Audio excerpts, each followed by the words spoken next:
네, 안녕하세요. 리듬 타는 사나이입니다. 제가 오랜만에 동영상을 찍는 것처럼 보이시겠지만 사실 지금이 한 5번째 찍는 거예요. 이게. 근데 5번 매일매일 찍긴 힘드니까 한 2, 3일에 한 번씩 찍다 보니까 지금 여기까지 왔는데 이번 동영상은 잘 녹화가 되어서 포스팅이 되었으면 좋겠습니다. 예. 사실 왜냐하면 아무래도 저도 인간이기에 좀 더 완성된 모습을 추구하고 있기 때문에 동영상을 무언가를 찍고 나면 약간 빈틈이 보이고 제가 말을 어버버 할 때도 있고, 아무래도 제가 뭐 시나리오나 뭐 그런 걸 짜고 하는 게 아니고 즉석적으로 하는 것이기 때문에 좀 그러네요. 언제나 그렇듯이 지금은 또 야간이기 때문에 이렇게 이곳은 어둡지만 이렇게 스탠드를 이용하여 하겠습니다. 네.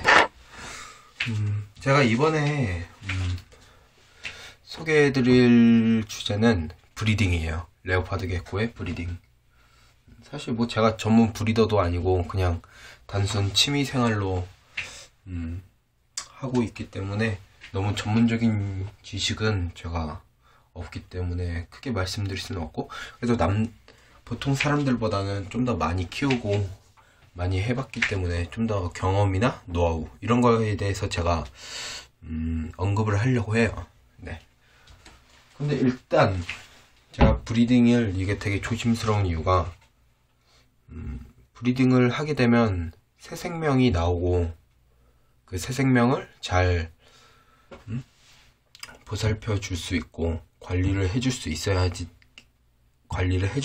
하기 때문에 약간 좀 브리딩에 대해서 소개를 할지 말지 이게 좀 고민이 되는 편입니다. 네. 그렇기 때문에 자신이 브리딩을 해서 베이비들이 나온다면 그 베이비들을 잘 관리할 수 있고 추경을 할 수 있고 혹은 좋은 곳에 분양을 할 수 있다면, 그렇게 된다면 브리딩을 해도 된다고 생각이 되지만 아니라면 아무래도 좀 그렇죠. 약간 소개시켜 드립니다. 그러면 브리딩에서 한번 소개를 시켜 드리도록 하겠습니다.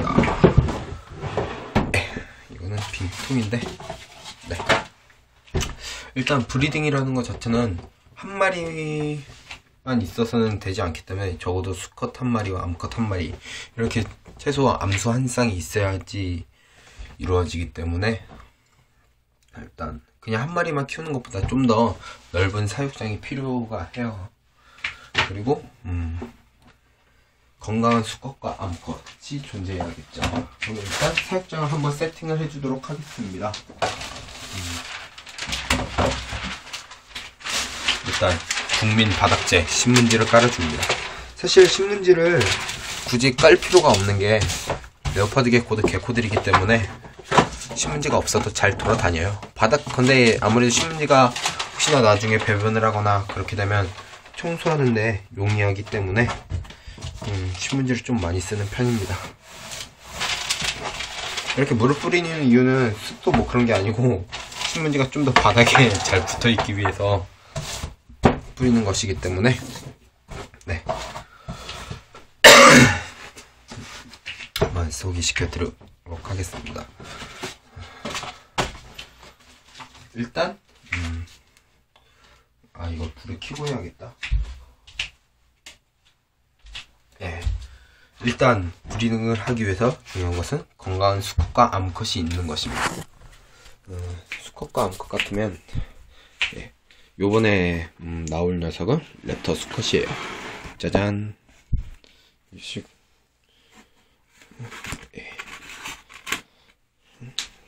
이쁘죠?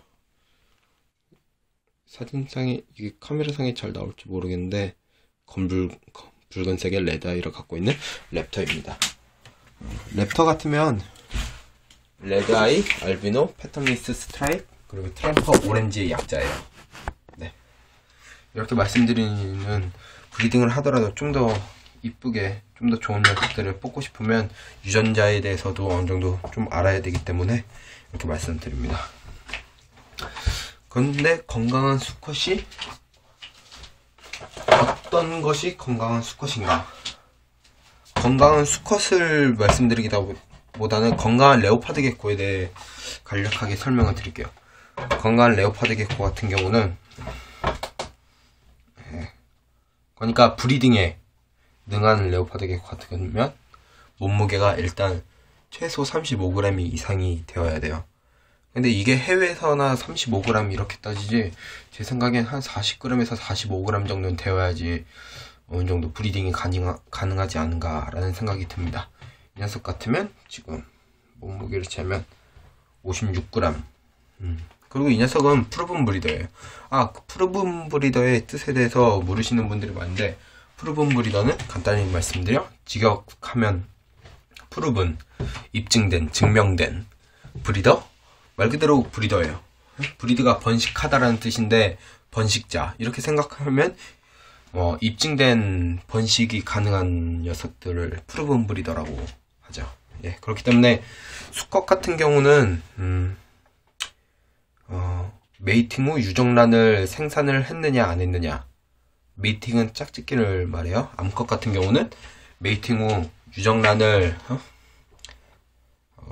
산란을 했느냐 안 했느냐, 이걸로 해서 푸르분 브리더라는 말이 나오죠. 그리고 암컷 같으면 좀 더 크게 말씀드리면 그 나온 알이 부화까지 했느냐 안 했느냐, 이게 좀 더 자세히 말씀드리면 그렇게 되겠죠. 그리고 제가 간혹 가다가 물을 마시는데, 물을 마시는 이유는 제가 아직 감기가 다 낫지 않았습니다. 예전에 정말 만족스러운 동영상을 찍었는데 감기 때문에 기침을 너무 많이 해가지고 동영상의 반이 기침인 거예요. 그래서 결국엔 만족스럽지 않다는 생각으로 올리지 않았죠. 이번에는 한 큐에 끝나도록 최대한 노력을 하겠습니다. 그리고 암컷 같은 경우, 이 녀석은 알비노 맥스노입니다. 왜 메일이라고 그랬지? 메일이 아닌데. 네, 여기 두 녀석의 알맥들이 있습니다. 알맥이라고 그냥 하기에는 약간 어떻게 보면 소리가 낮다고 생각하실 수도 있지만, 오히려 이 녀석은 텐저린기도 없지 않아 있기 때문에, 이 녀석은 발색을 보니까 곧 탈출할 것 같기 때문에 이 녀석으로 하겠습니다.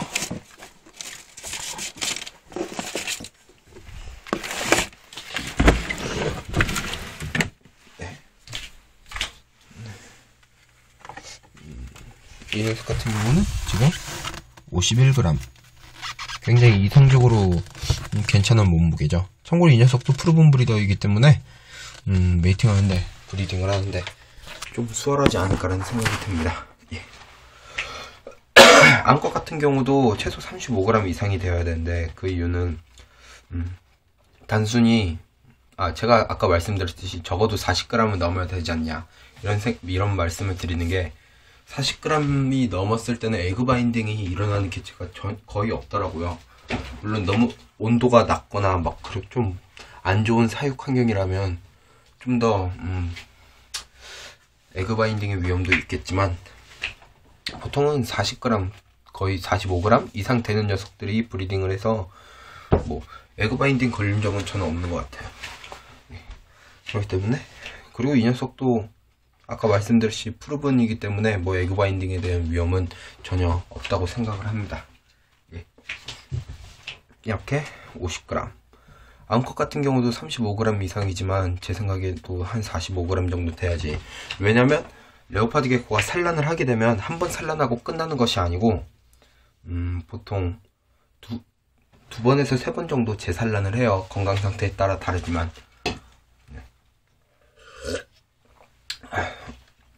두 번에서 세 번 정도 산란을 하게 되는데, 산란 한 번 할 때마다 3-4g 정도 몸무게가 줄어요.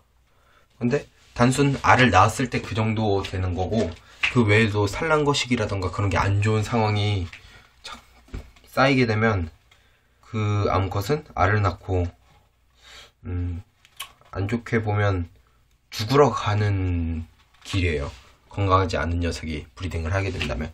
그렇기 때문에 무엇보다도 수컷과 암컷의 건강, 특히나 암컷의 건강을 굉장히 생각하셔야지 가능합니다.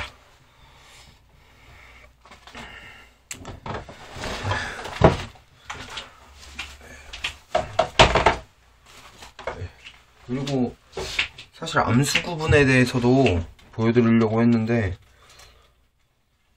브리딩을 하실 생각이 있다면 굳이 수컷과 암컷을 구분하지 못하는데 브리딩을 도전하시는 분들은 없다고 생각되기에 굳이 암수 구분을 하지 않습니다.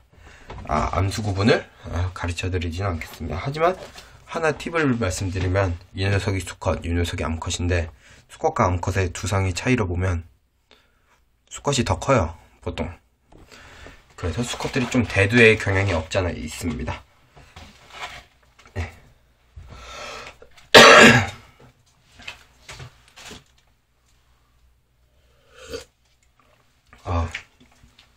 사실 제가 지금 약간 술을 좀 마시고 들어와가지고 목이 좀 자주 타네요. 잠은 자야겠고, 근데 뭔가 지금 찍는 게 나을 것 같아서.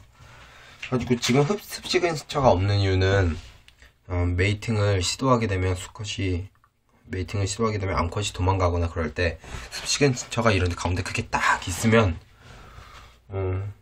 메이팅을 시도하려다가도 못할 때가 많고, 그렇기에 이렇게 일부러 습식은처를 놓지 않았습니다. 그렇다고 이게 무조건 옳은 방법은 아니고 틀린 방법도 아니고, 왜냐면 사육이라는 건 개인이 하고 싶은 대로 원활하게 이루어져야 되기 때문에 개인의 스타일이고, 그렇게 뭐 이게 틀리다 맞다 그렇게 말하지는 않습니다.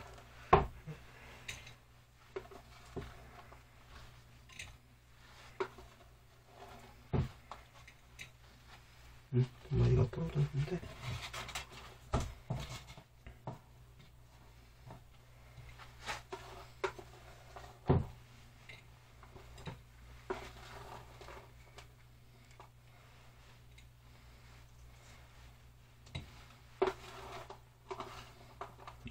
이름도 막 다 걸러줘야 됩니다.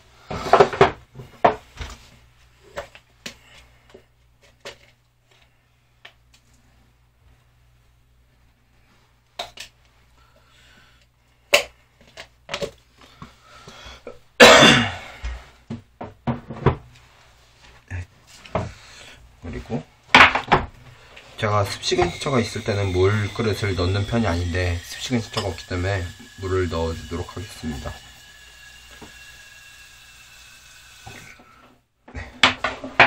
네, 이렇게 하면 사육이 세팅이 끝납니다. 참 편하죠. 그리고 수컷과 암컷을 너무 오랫동안 합사를 하게 되면 수컷이 너무 잦은 메이팅 혹은 잦은 구애 활동으로 인하여 암컷이 스트레스를 받을 경우가 상당히 높아요. 그렇기에 합사는 일주일 정도면 충분하다고 생각을 해요. 일주일이 지났는데도 별 반응이 없다면 수컷이 좀 어리숙하다던가 암컷이 너무 반항이라고 해야 되나? 너무 거절을 한다거나 그런 경우이기 때문에 일주일 정도면, 사실 2, 3일만 합사하더라도 메이팅 잘하는 수컷 같은 경우는 잘하기에 뭐 그렇습니다. 네. 예, 이렇게 하면 사육 세팅이 끝나고요. 사실 여기다 습식은처를 넣어주어도 되지만 저는 원하는 메이팅을 위해, 수컷을 위해서 넣어주지 않도록 하겠습니다.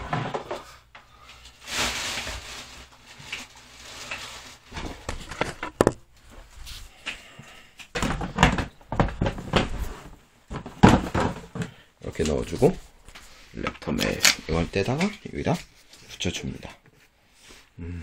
만족스럽군요. 그리고 지금 다른 것도 한번 열어보면, 여기는 지금 브리딩 중이 아니고 브리딩이 끝나고 수컷을 일부러 독방 신세로 냅두었죠. 먹이가 없네. 물도 떨어졌고.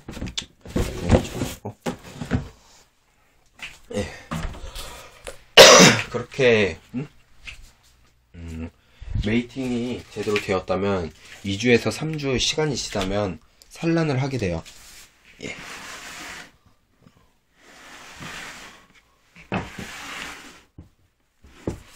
이 녀석도 지금 알을 갖고 있는 녀석인데, 산란을 여기 밑에 보시면 하얀 부분이 없죠. 이러면 보통 산란이 없더라고요. 산란을 하지 않았고,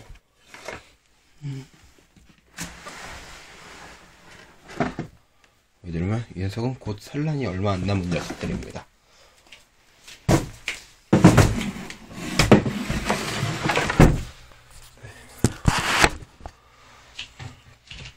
보여드리면,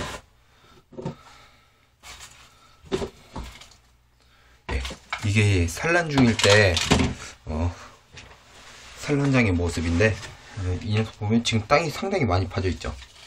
이게 산란에 임박한 암컷들의 행동이거든요. 이렇게. 근데 너무 이렇게 파놓으면 알이 가끔씩 이런 데 붙어 있어요. 그렇기 때문에 다시 열심히 파놓았지만 저는 덮어주도록 하겠습니다. 혹시나 해서 알이 있을 수도 있기 때문에 한번 이렇게 펼쳐보고, 이런 거 버리고 한 번씩 이렇게 펼쳐주도록 하겠습니다. 그리고 무엇보다 습도를 적정으로 유지하는 게 상당히 중요해요. 에코월스가 너무 건조하면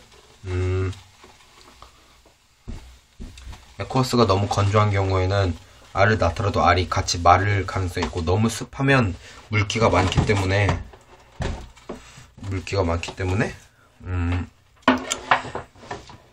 알이 물에 너무 직접적으로 많이 나가지고 썩을 수가 있어요.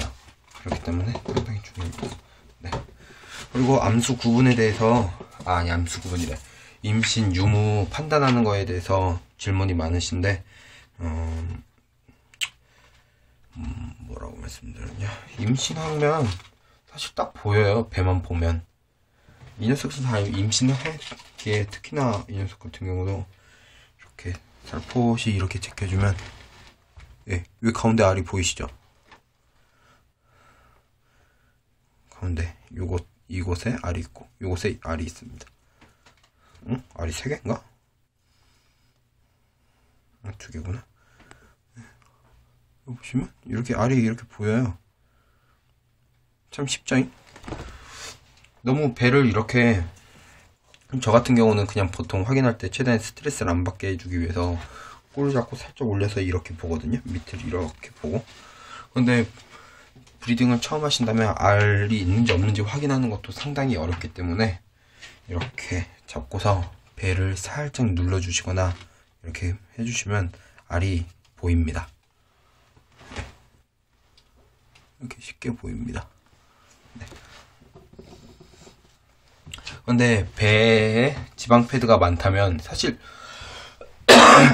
아니고, 몇몇 분들은 복부에 있는 지방 패드를 보고 알이라고 착각하시는 분들이 있는데, 알은 딱 흰색이 보이는데 지방 패드 같은 경우는 약간 살덩이 같은 붉은 핑크빛? 붉은색의 느낌이 좀 있어요. 알들 같으면 흰색으로 나오기 때문에 그냥 보시면 다르게 느낄 거라고 생각을 하게 됩니다. 네. 그리고 제가 말씀드렸는데, 암컷이 한 2번에서 3번 정도 산란을 하게 되는데, 술 먹어서 먼저 올라오네.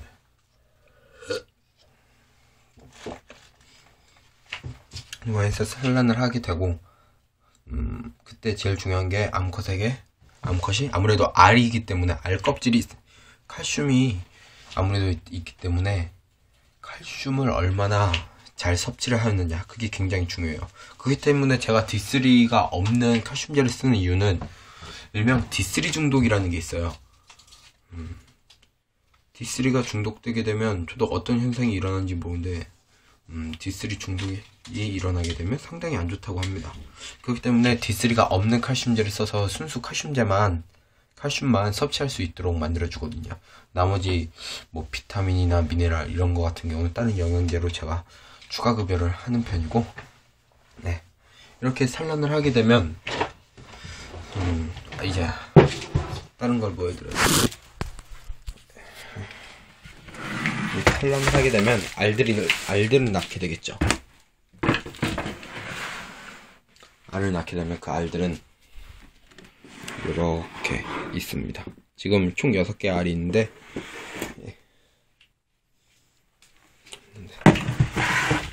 이게 가장 최근에 나온 알인데, 한번 검란에 대해서 보여드리도록 하겠습니다. 사실 알을 낳고서도 무정란인지 유정란인지, 무정란인데 괜히 인큐베이터에서 돌리고 있으시는 분들도 있고, 유정란인지도 모르고 무정란인가 해서 버리시는 분들도 있기 때문에, 일단 무정란, 유정란을 확인하는 가장 좋은 방법은 인큐베이터 온도에 대해서 보여드릴게요. 여기 보면 이 온도계가 30.4도죠. 여기는 30도지만 여기는 그래도 좀 더 낮은 29도쯤 되거든요. 그래서 저는 보통 29도 정도로 놓고 있거든요. 그리고 적정 습도 같은 건 습도는 높을수록 좋아요. 근데 그만큼 환기가 잘 돼야 돼요. 인큐베이터의 가장 중요한 세 가지가 온도와 습도 그리고 환기거든요. 제 생각할 땐 그래요. 그렇기 때문에 환기를 얼마나 잘 해주냐가 중요합니다. 그러면 검란에 대해서 말씀드리면, 검란할 때는 중요한 게 이런 LED, 이렇게 빛이 나오는 이런 LED가 있어야 되고요. LED가 없으신 경우에는 이런 핸드폰에 라이트 있죠. 이런 걸 사용하실 수도 있고, 다른 조그마한 후레쉬를 사용하실 수도 있고, 그러니까 강하게 빛이 나오는 이런 경우만 있으면 돼요. 그러면 불을 끄도록 하겠습니다. 꺼졌다. 어둡다. 예. 이렇게 보여드리면,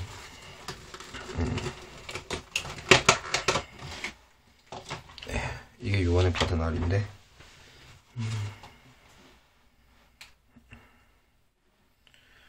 사실 검란을 저도 처음을 합니다. 유정란이네.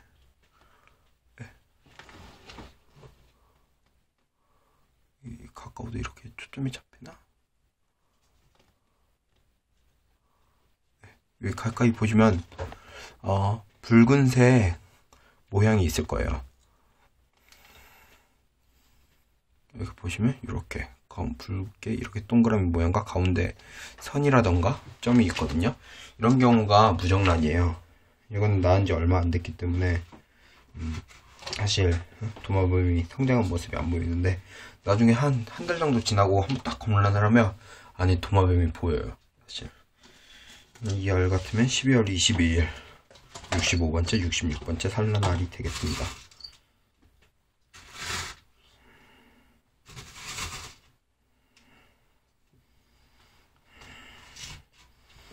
습도가 약간 부족한 느낌이 들기 때문에 물을 좀 더 넣어주도록 하겠습니다.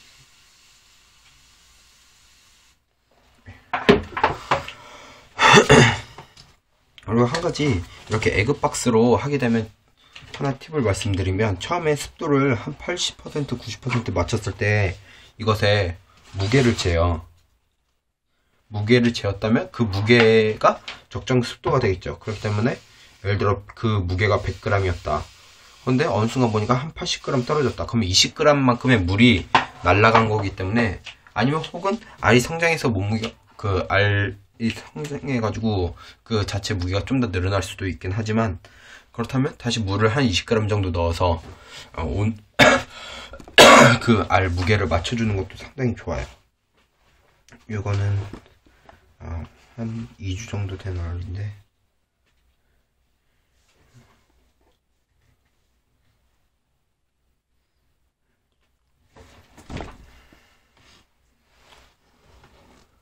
보면 보여라.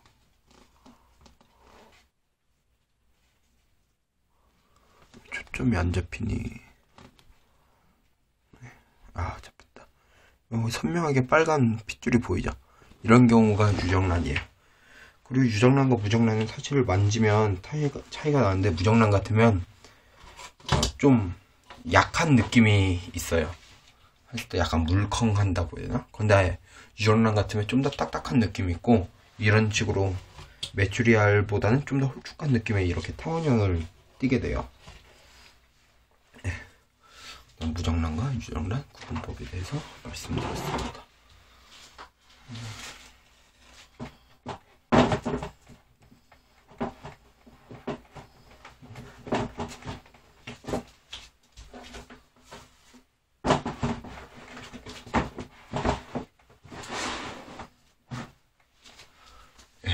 다시 불을 켜고,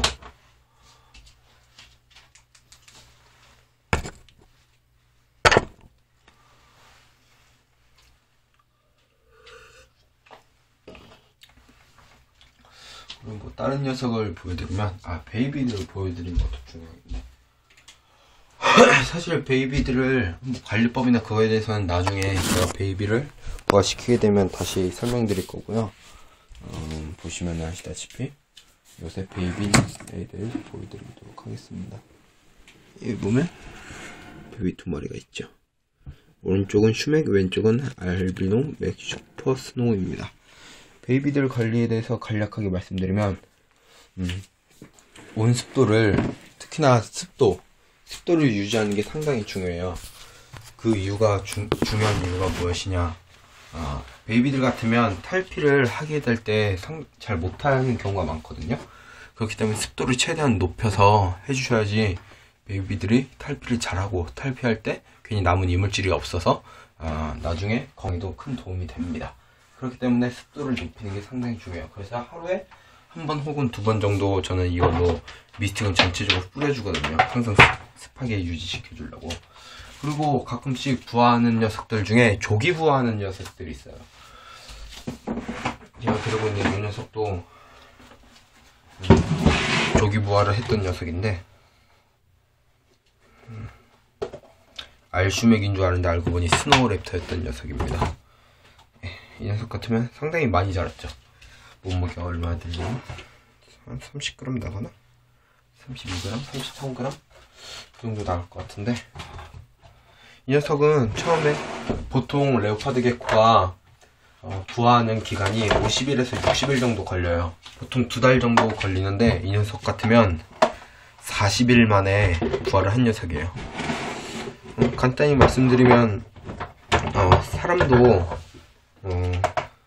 그 어머니 안에서 이렇게 나올 때 보통 10개월인데 한 9개월 정도에 나오면 약간 시력이 나쁘던가 아니면 건강이 좀 약하던가 해가지고 베이비 인큐베이터에서 좀 더 건강을 찾게 만들고 그런 다음에 나오고 그렇잖아요.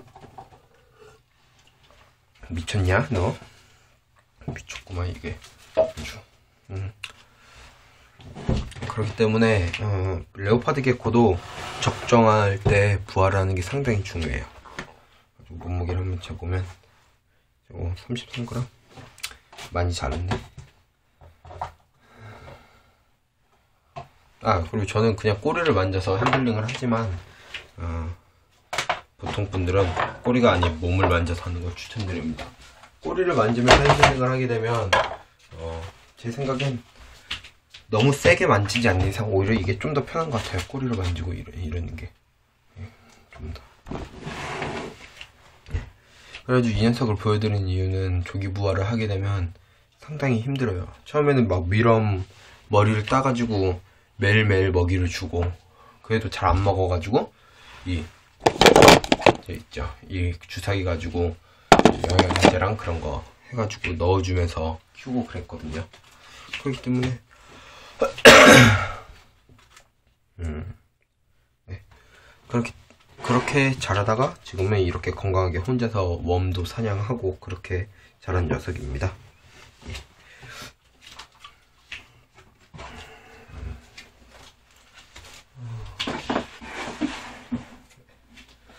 이렇게 되면 전체적인 브리딩에 대해서 설명을 드린 것 같은데, 다시 한번 간략하게 요점을 정리해드리면 건강한 수컷과 암컷, 그리고 적정 온습도의 인큐베이터, 그리고 부화한 베이비의 관리.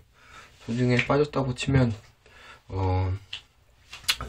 건강한 수컷과 암컷, 브리딩, 메이팅하는 과정에 대해서 말씀 안 드렸는데, 메이팅할 때는 수컷이 꼬리를, 그러니까 암컷에게 흥미가 있거나 구애를 한다면 꼬리를 이렇게 살랑살랑 흔드는 거다가 어느 순간 미친듯이 흔들어요. 왜 그런지는 모르겠지만 레오파드 게코 같은 경우는 뭔가 꼬리가 흥분을 하였을 때 흔드는 거나 아니면 신경질적으로 될 때, 그런 경우에 꼬리를 좀 흔드는 것 같아요. 그러니까 메이팅 할 때면 이렇게 따다닥 흔드는데, 먹이를 발견했을 때도 약간 살랑살랑 흔드는 게 느껴지고, 가끔씩 좀 경계를 할 때도 꼬리를 좀 띄워가지고 꼬리를 위로 살짝 올려가지고 살살 흔들 때도 있고, 아무래도 꼬리가 이 녀석들에게 중요하다 보니까 그런 역할을 하는 것 같습니다. 예. 네. 그러면 다시 한번 브리딩에 대해서 간단히 정리해 드리면, 브리딩 할 때 마음가짐은 일단 건강한 개체들을 선정을 해 주셔야 되고요. 건강한 녀석들로 건강한 베이비를 뽑을 수 있기 때문입니다. 그리고 그 베이비들을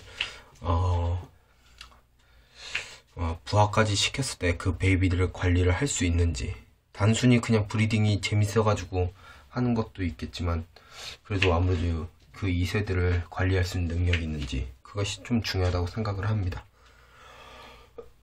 그리고 브리딩을 하게 되면 건강한 수컷과 암컷이 짝을 짓고, 짝을 지으면 한 2주에서 3주 정도 있으면 알을 낳고, 알을 낳았으면 그 알은 한 2달 정도의 시간이 적정 온도의 온습도의 인큐베이터에서 있다면 한 2달 정도면 부화를 하게 되고, 그리고 산란을 할 때 한 번만 산란하는 것이 아니고 2번에서 3번 이렇게 재산란이 이루어집니다.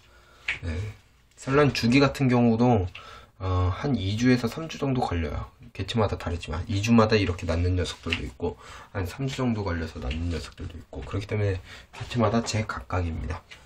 네. 그렇게 부화를 한 녀석들은 처음에는 한 5일에서 10일 정도는 먹이 활동을 제대로 안 할 때가 있어요. 그렇기 때문에 천천히 먹이 활동까지 기다려 주시고, 너무 먹이 활동을 안 하고 아프다 그럴 때는 머리를 떼가지고 이렇게 즙을 묻혀주는 등 하면서 먹이 활동을 도와주셔야 돼요. 그렇게 한 달 정도 있으면 개체가 건강한지 그런 게 다 나오기 때문에 한 달 정도 축양하시고, 분양을 하시게 되면 분양을 하시고, 키우게 되시면 계속 키우게 되시면 될 것 같습니다. 네.